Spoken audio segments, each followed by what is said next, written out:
చాలామందికి బియ్యం తినే అలవాటు ఉంటుంది. తినే పదార్థాలు ఇంట్లో ఎన్ని ఉన్నప్పటికీ వారి మనసు మాత్రం బియ్యం మీదికే మల్లుతూ ఉంటుంది. అటు ఇటు తిరుగుతూ కాసిన్ని బియ్యాన్ని నోట్లో వేసుకుని తింటూ ఉంటారు. కానీ ఇళ్లల్లోని పెద్దవాళ్ళు బియ్యం తినకూడదని పదే పదే చెబుతూ ఉంటారు. ఎందుకు మన పెద్దవాళ్ళు బియ్యం తినకూడదని పదే పదే చెబుతూ ఉంటారు? అసలు వద్దన్నా వాళ్ళు బియ్యం ఎందుకు తింటారు అనేది ప్రస్తుతం తెలుసుకుందాం. చాలా మందిలో ఎవరు వద్దన్నా సరే బియ్యం తినే అలవాటు ఉంటుంది. పోషకాహార లోపం వల్లే ఈ సమస్య ఉంటుందని వైద్యులు చెబుతున్నారు. ఐరన్ డెఫిషియన్సీ వల్ల, అలాగే విటమిన్ B12 శరీరంలో తక్కువగా ఉండడం వల్ల బియ్యాన్ని తినాలన్న కోరిక చాలా మందిలో ఉంటుంది. బియ్యంలో మన శరీరానికి కావలసిన విటమిన్లు, ఖనిజాలు, కాల్షియం, ఫైబర్, ఐరన్, థియామిన్, రిబోఫ్లెవిన్తో సహా ఎన్నో పోషకాలు ఉంటాయి.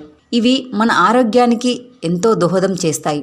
అయితే బియ్యాన్ని పచ్చిగా తింటే మాత్రం అది ఏమాత్రం మనకు ఆరోగ్యానికి మంచిది కాదు.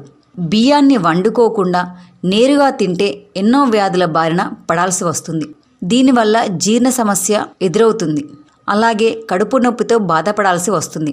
బియ్యాన్ని నేరుగా తినడం వల్ల శారీరక అలసట, బలహీనత వంటి సమస్యలు వస్తాయి.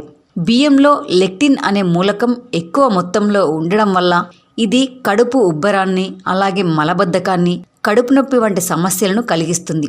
బియ్యాన్ని నేరుగా తినడం వల్ల ప్రేగు కదలికలలో ఇబ్బందిని కలిగిస్తుంది. అలాగే మూత్రపిండాల సమస్యలు కూడా వస్తాయి.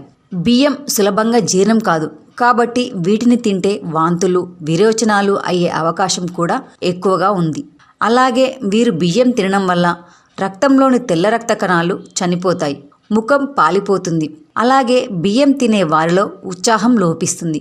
ఎప్పుడూ నీరసంగా, డల్గా తయారవుతారు. రక్తహీనత సమస్య కూడా వస్తుంది.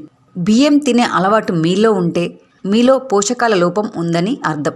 వెంటనే డాక్టర్ని సంప్రదించి దానికి తగిన మందులు వాడడం మంచిది.